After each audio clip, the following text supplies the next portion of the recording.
안녕하세요. 반갑습니다. 과학적 근거로 의사수 계산하기. 오늘이 벌써 세 번째 시간이네요. 오늘은 정말 제가 좋아하는 연구 보고서입니다. 이걸 같이 보도록 하실 텐데 우선 대통령 담화문부터 먼저 보고 가시도록 하겠습니다. 의대 증원 2,000명은 정부가 충분한 논의를 거쳐 산출한 최소한의 증원 규모라고 강조했습니다. 특히 의료계가 근거도 없이 중구난방 증원 규모를 주장한다며 확실한 과학적 근거를 가지고 통일된 안을 정부에 제안하라고 했습니다. 정부의 정책은 늘 열려있는 법입니다. 더 좋은 의견과 합리적 근거가 제시된다면 정부 정책은 더 나은 방향으로 바뀔 수 있는 것입니다. 이를 두고 성태윤 대통령실 정책실장은 의료계가 근거를 가진 합리적인 조정안을 제시해주면 낮은 자세로 임하겠다는 뜻이라고 설명했습니다. 2,000이라는 숫자에 매몰되지 않겠다는 겁니다.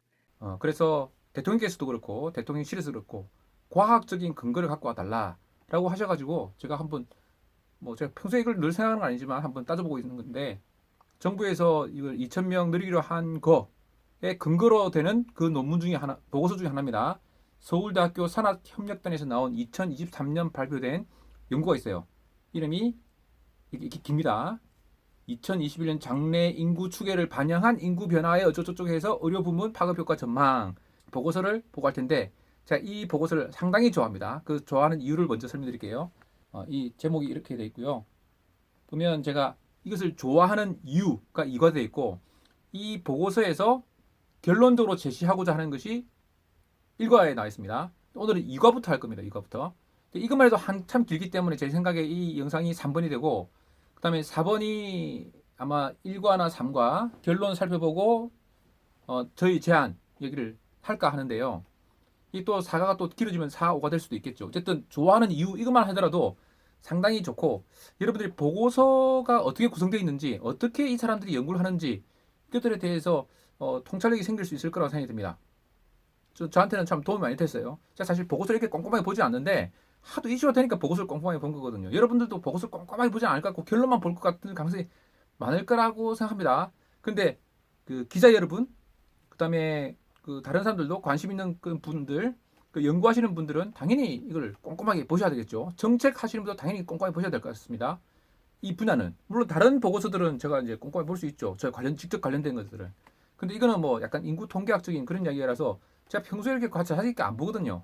하도 이슈니까 이렇게 제가 저도 보는 거지. 같이 보면 많은 공부가 될 것 같습니다. 찾아볼게요. 자, 좋아하는 이유를 살펴보겠습니다. 이 논문에서는 먼저 나이를 고려하고 있어요. 그래서 어린아이들부터 할아버지 할머니까지 해서 보면 이렇게 어린아이 때는 병원을 많이 가게 되고 나이 들면 점점점 많이 가게 된다. 물론 젊은 사람도 병원을 가긴 하지만 뭐 다치는 사람도 있고 감기도 걸리니까 분포를 보면 이런 분포를 보인다. 근데 점점점 어린아이가 줄어들잖아요. 그러니까 이쪽에 있는 왼쪽에 있는 봉우리는 줄어들 것이고 근데 나이 많은 사람들이 고령화되다 보면 이 오른쪽에 있는 그래프가 더 커지겠죠. 인구 전체를 보면. 그러니까 고령화되면서 병원비가 또는 의료 수요가 증가될 것이다. 이게 예측이 되죠. 성별을 고려해야 됩니다. 보시면 남자보다는 여자가 조금 더 병원을 자주 이용하는 걸 알 수가 있습니다. 아주 큰 차이 아니더라도. 그러니까 장래 인구가 뭐 여자가 많아질 건지 남자가 많아질 건지를 계산해가지고 인구는 예상하기가 쉽거든요. 그걸 고려해서 여자들 남녀 성비를 좀 고려해야 된다. 뭐 이런 것들이 예상이 됩니다. 그래도 다 고려했어요. 이 연구에서는. 그 다음에 그거를 고려할 때 병원을 방문하는 일수가 어떻게 될 것인가를 예측한 겁니다. 인구는 참 예측하기 쉬워요. 인구수가 쭉 증가되는 것이 그래프가 나오니까. 왜냐면 태어난 인구를 알면 몇십 년 뒤를 예측할 수 있거든요. 갑자기 뭐 이민자가 온다든지 이런 것들은 달라지겠지만 태어난 사람을 알면 대충 알 수 있는 거예요. 그런데 이것을 보면 장래 추계를 저위 추계, 중위 추계, 고위 추계를 할 수 있어요. 그래서 대충 이렇게 될 것이다. 라는 것들을 이제 뭐 통계하는 사람은 신뢰 구간 이런 걸로 이제 표현하기도 하죠. 그래서 예상하는 건 항상 이렇게 틀릴 수 있기 때문에 대충 이제 딱 포인트를 짓지 않고 범위를 보통 이렇게 주게 된 경우가 더 많죠. 그게 또 자연스러운 보고서의 방식이라고 생각됩니다. 그 다음에 성별도 봤을 때 아까 여자가 좀 더 많다 그랬잖아요. 그 여성인 경우에 좀 더 많이 병원에 오게 될 것이다 라고 내원일수라고 되어 있어요. 내원일수. 그래서 이 연구의 제한점이 뭐냐면 수술을 하거나 뭐 이런 것들은 고려 대상에 넣지 않았어요. 그리고 사실 너무 다양하니까 그 병원을 얼마나 많이 방문하느냐를 가지고 의료 수계를 통계냈어요. 그것이 한계예요. 근데 한계라도 어쩔 수가 없죠. 왜냐면 이제 다른 것들 계산이 너무 힘드니까 비용은 다 돈 단위가 달라지고 하니까 얼마나 병원을 자주 방문하느냐 따라서 이제 미래 그 숫자가 증가되는 걸 보면 앞으로 증가할 것이다. 감소하는 걸 보면 감소할 것이다. 라고 하는데 이것이 사실 연구의 큰 제한점이긴 해요. 어쩔 수 없죠. 사실 병원에서 보면 똑같은 병인데도 또 환자가 좀 많으면 제가 좀 뭐 이틀만 올 걸 3일만 오라 그러기도 하고 또 환자들이 뭐 거리가 멀고 그러면 뭐 한 달 약도 한 달치 주고 두 달치 주고 막 그러거든요. 근데 가까우면 또 뭐 좀 더 자주 보자 그러거든요. 근데 그게 교통 거리라든지 이것에 따라 달라지는 거예요. KTX 이런 것들이 막 발달하니까 병원을 더 많이 방문하는 것도 있거든요. 그것 따라 다 따지면 사실 연구하기 힘들죠. 근데 어쨌든 내원 일수를 했어요. 제한점이긴 하지만 그것도 뭐 중요한 이제 포인트니까 한 건 뭐 인정해줘야 될 것 같습니다. 이 연구자들은 성별로 달라질 것도 고려했다는 거예요. 그다음에 그거죠. 그다음에 이제 학력별 의료 서비스도 했어요. 왜 학력별 넣느냐? 딴 것도 뭐 경제 수준도 있고 딴 것도 있는데 다른 선행 연구들을 보니까 그 학력에 따라서 병원을 방문하는 일수가 달라진다는 것들이 선행 연구에 있었던 거예요. 인과관계가 존재한다. 유의한 상황이 있다. 그래서 그 교육 수준이 높을수록 건강 상태가 좋았고 그 만성 질환 보유 수준 뭐 이런 것들을 통해서 유병률이 다르다는 걸 알 수가 있어요. 교육 수준에 따라서 뭐 교육이 원인이었는지 결과인지는 모르겠지만 어쨌든 그런 상황들이 있다는 걸 선행 연구했기 때문에 우리는 이제 이 변수를 넣지 않을 수가 없는 거예요. 최근으로 올수록 고학력 집단에서 건강 수준이 개선되는 것이 확인된다. 다른 연구들을 보니까 그래서 우리는 학력을 조사했다 할 수 있거든요. 했더니 보니까 그 고졸 이하 그리고 대학 재학 이상인 인구들을 가지고 비교해봤더니 이 까만색과 이렇게 회색이 막대기인데 더 병원 이용률이 작다는 걸 알 수 있어요. 그러니까 병원 이용률이 달라지는구나라는 걸 알 수 있고 그렇다 그러면 이것을 고려 대상에 넣어야겠다라는 걸 알 수 있어요. 40대 이후부터 대학 재학 이상의 학력인 경우에는 내원 일수도 훨씬 줄어들고 앞에 보면 건강 집단 유병률도 낮고 건강 수준도 개선된다라는 선행 연구 때문에 학력별 데이터도 포함시켰습니다. 이렇게 이제 하나씩 더 관련 인자들을 포함시키고 변수들을 추가할수록 연구량은 엄청나게 늘어나지만 연구가 훨씬 더 정교해지거든요. 그런 것들을 하는 게 이제 보고서죠. 학력을 고려해봤을 때 전체적으로 감소되는 그거가 한 11% 정도 감소한다. 병원 내원 일수가 학력이 높아질수록 라는 것을 이제 해서 예측을 했습니다. 이렇게 이건 이제 그냥 성별 연령별로 계산한 것은 그 검은색이고 검은 라인이고 그 학력까지 고려해서 하니까 한 11% 줄어들더라. 점선으로 표현되어 있는 거예요. 그러니까 이런 것들까지 또 다른 변수도 있을 거예요. 그 다른 변수도 선행 연구에서 충분히 그걸 제한하고 이 연구에 포함시켰더라면 더 좋았겠죠. 근데 이 연구 보고서는 여기까지만 이제 했어요. 성별, 연령별, 학력별까지 넣은 거예요. 그것도 이제 전문 과목별로 다르잖아요. 근데 이거는 제가 한 슬라이드 하나만 넣었어요. 왜냐면 이건 과목별로 너무 복잡하기 때문에 또 토탈 의사 수를 계산하는 면에서는 과목별 이것들을 다 고려하긴 했는데 이 자세히 언급하지 않았어요. 소아과 같은 경우는 어릴 때는 막 환자 많으지만 나이 들수록 환자가 방문 줄거든요. 반면에 뭐 신경과 또는 뭐 다른 몇 가지 뭐 이런 흉부외과 뭐 이런 과들은 어릴 때는 별로 오지 않지만 어릴 때 좀 있겠구나. 그 선천적 심장경이기 때문에 이따가 확 늘어나요. 그래프가. 과별로 상당히 다르다. 이런 것들을 이 보고서에는 아주 자세히 다뤄져 있어요. 3-2-3 챕터에 자세히 나눠져 있어요. 근데 이건 전체 의사 숫자는 그걸 다 고려해서 했겠지만 그 자세히 다루지 않는 이유는 너무 많기 때문에 그래서 이렇게 이 연구소는 끝까지 고려했다. 많은 것을 고려한 보고서다라는 것을 말씀드리는 거예요. 자, 그다음에 이제 의대생에 대한 이야기를 합니다. 이것도 자세히 다뤄요. 엄청 자세히 해요. 그러니까 이렇게 자세히 했구나. 그걸 알 수 있어요.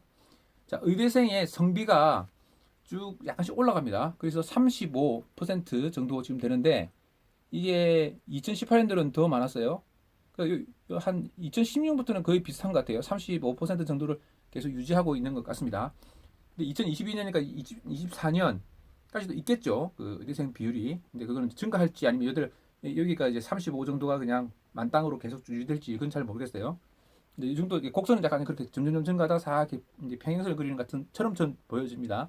자, 그리고 그 2017년 파란색 점으로 된 것은 2017년 의사들의 분포였어요. 나이가 얼마나 많으냐. 젊은 사람이 좀 많고 나이 드는 사람이 점점 은퇴를 하시고 그러니까 줄어들죠. 이건 다 이해되시죠?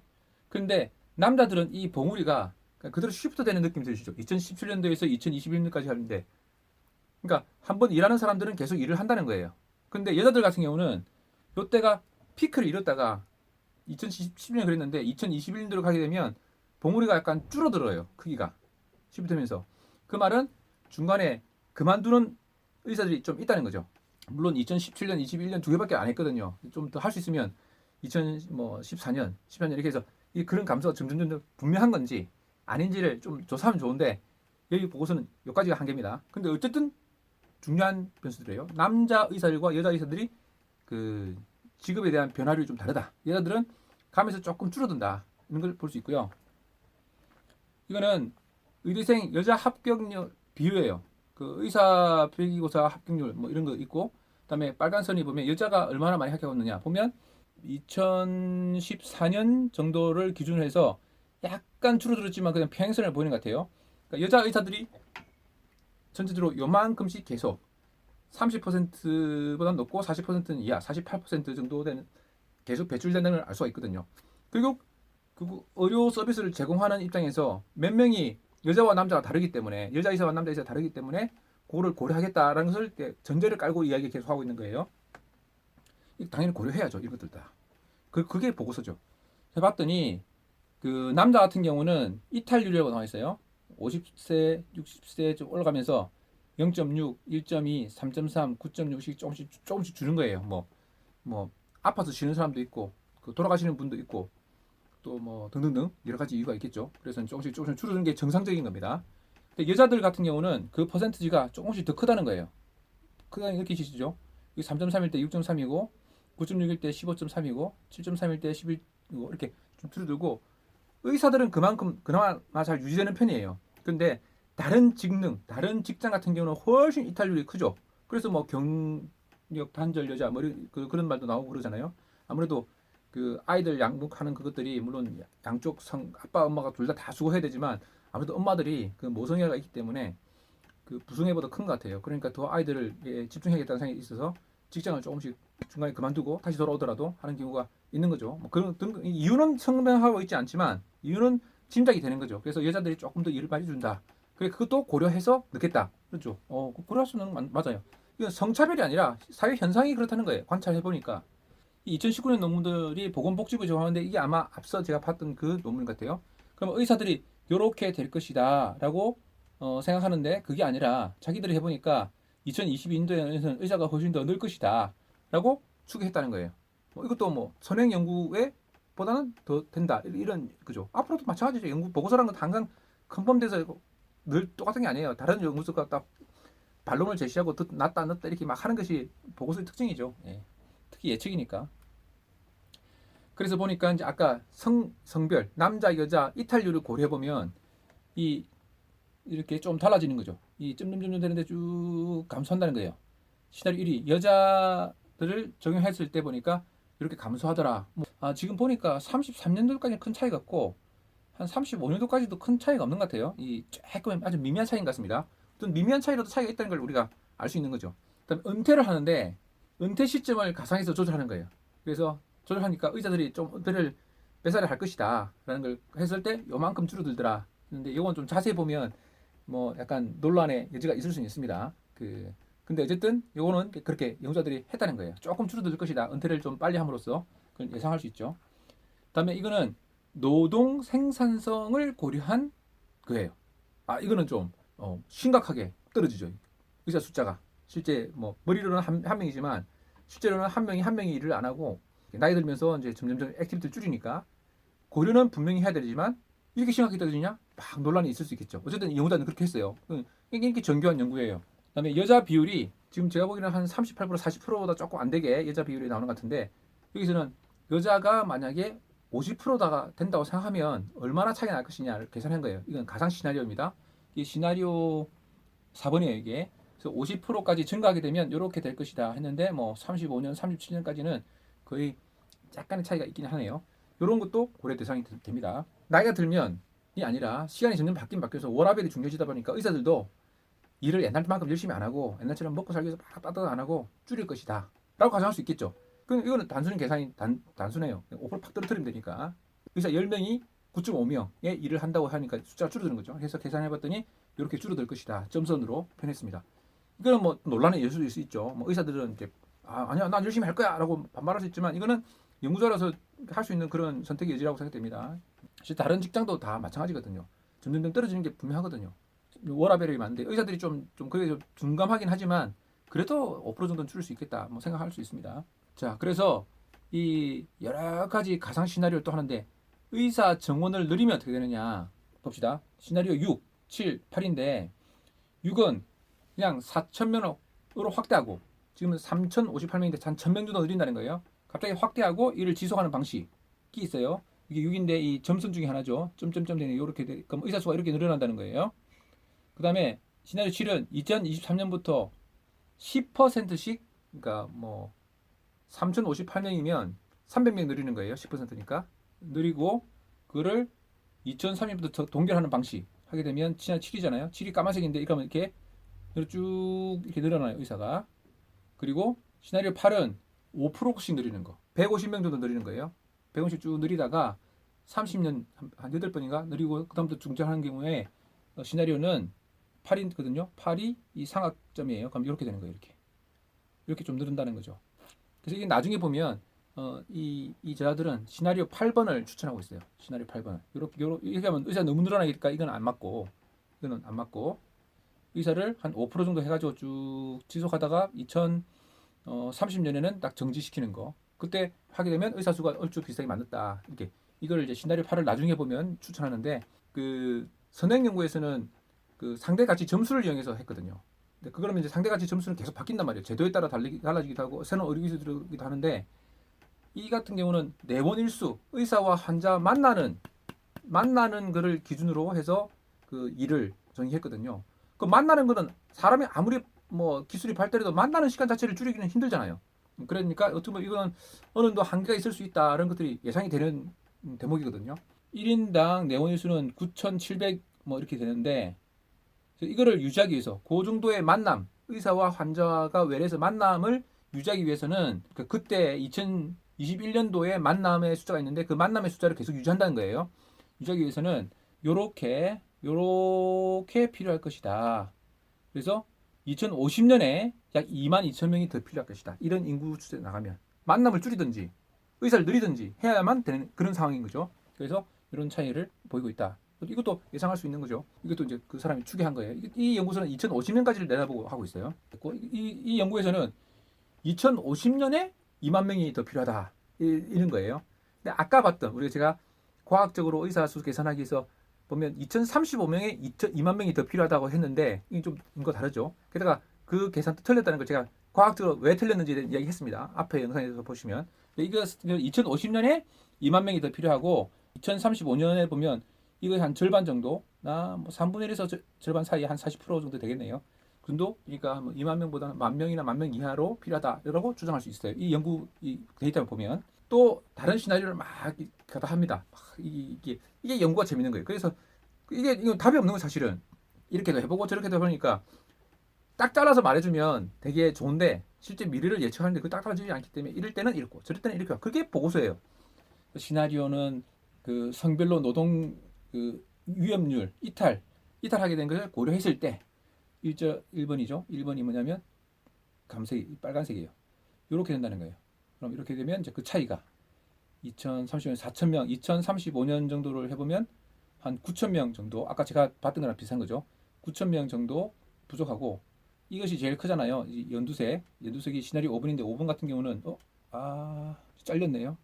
이게 그거 아마 사람이 5% 정도 더 쉰다고 의사들이 5% 정도 좀 줄일 거다고 생각할 때 뭐 연두색이 될 겁니다. 그래서 등등등 해가지고 이런 시나리오 그려보는 거예요. 그것도 뭐 다 연구자로서는 당연히 해야 되는 거고 할 수 있는 겁니다. 연구 보고서는 이렇게 복잡해요. 뭐 1, 2, 3, 4 이렇게. 근데 그거를 잘 이해하고 과학적으로 추정하는 게 그렇게 쉽지 않거든요.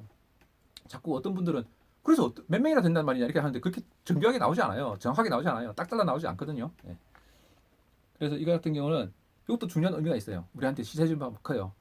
왜냐면 아까 교육 정도를 고려한다 했잖아요. 근데 앞에서 보시면 이 교육 정도를 고려한 게 아니었거든요. 교육 정도를 고려하게 되면 교육 수준의 개선에 따른 건강 수준 개선이 수요 감소 이어질 수 있어요. 아까 봤잖아요. 그 선행 연구랑 그 연구에 그렇게 나왔거든요. 하겠더니 2050년에 13만 명이 되고 그래서 한 2050년 기준으로 10,000명 정도가 의사가 들어야 된다는 거예요. 국민들이 대졸자가 점점 많아지고 있거든요. 지금 나이 많은 분들 중에서는 대졸 아닌 분들이 많으니까 그분들이 점점 돌아가시고 지금 젊은 사람들은 대졸 추진자 많기 때문에 그 사람들 점점 나이가 들 거 아닙니까? 대학교 졸업자들이 점점 많아지잖아요. 그러니까 결국 건강 수준도 차이가 나고 과거 선행 연구에 의한 걸 보면 점점점 병원을 들어가게 된다는 거죠. 그러다 보니까 점점 의사의 수요가 떨어질 것이다 했더니 해보니까 2050년 기준으로 10,000명 정도 덜 필요하게 될 것이다. 예상했던 것보다. 그러니까 이것도 우리에게 중요하게 주는 시사점이 있습니다. 그래서 여기까지 다 고려해보면 이렇게 되면 2030년까지 업무량 기준으로 의사 인력 여력이 존재한다. 이 말은 뭐냐면 2030년까지는 지금처럼 해도 된다는 거예요. 요즘은 근데 마지막 보고서에는 조금 이렇게 강조만 하고 반영을 안 한 것 같긴 해요. 근데 그건 어쨌든 딱 언급을 했습니다. 중요한 포인트가 되는 거죠. 건강 수준을 고려한 시나리오예요. 건강 수준. 아까 대학 졸업생 그 건강 수준 개선을 한 시나리오 해보면 약 2030년까지는 의사가 남는다는 거예요. 그 이야기를 지금 하고 있어요. 이 글자로 된 요 그래프 요거를 시나리오로 좀 자세히 하게 되면 건강 수준 개선 시에는 30년까지는 의사가 남는다. 이런 것들을 이야기하고 있어요. 자, 그래서 이제 이 연구자는 환자들도 나이가 늘어나지만 의사들도 나이가 늘어나기 때문에 또 환자들이 나이가 늘어나면서 점차 대학 졸업생도 많아지기 때문에 뭐 등등등 나이, 성별, 학력, 의사들의 나이, 성별, 그다음에 이탈률 이런 다 고려해서 다양한 시나리오를 제시하고 있어요. 그래서 이게 제가 좋아하는 이유예요. 실제 예측하기 너무 힘들기 때문에 이럴 땐 저렇고 저럴 땐 저렇고 이렇게 다 시나리오별로 우리 군인들도 작전 1, 작전 2, 작계라는 작계 1, 작계 2 이런 것처럼 다 이렇게 있는 것처럼 이 시나리오도 다양한 시나리오를 해야 되는 것이 맞고 그에 따라서 우리는 이럴 수도 있구나 저럴 수도 있구나 만약에 시나리오 1번대로 가고 있구나 2번대로 가고 있구나 그걸 우리가 아는 게 중요하잖아요. 그래서 다양한 시나리오 제시했기 때문에 제가 좋아합니다. 또 예측을 그냥 뚝 이렇게 하지 않고 그 저위 계측 저위로 고위로 다 해서 그 범위를 주고 있어요. 모든 그래프가 다 주고 있지 않지만 왜뭐 그래프가 너무 복잡해지기 때문에 실제로는 그 범위를 좀 고려해서 연구를 하고 있다. 이런 걸 알 수가 있어요. 그 다음에 그 전 국민들의 나이, 성별, 교육 정도를 이제 고려하고 있고, 그 다음에 의사들도 나이, 성별, 활동도, 그 다음에 은퇴 이런 것들을 다 한꺼번에 고려하고 있다. 이런 걸 알 수 있어요. 그런 걸 자세히 고려하고 있으니까 그걸 또 자세히 또 제시를 했어요. 그러니까 참 연구자로서는 재밌고 읽을 만한 보고서였다라고 할 수 있겠죠. 이제 제가 곧 여기 이제 이어서 좀 길어졌는데 이 연구소에서 제시하는 결론이 있어요. 그 결론 부분은 좀 짧아요. 네, 그거를 함께 보도록 하겠습니다. 다음 영상에서요.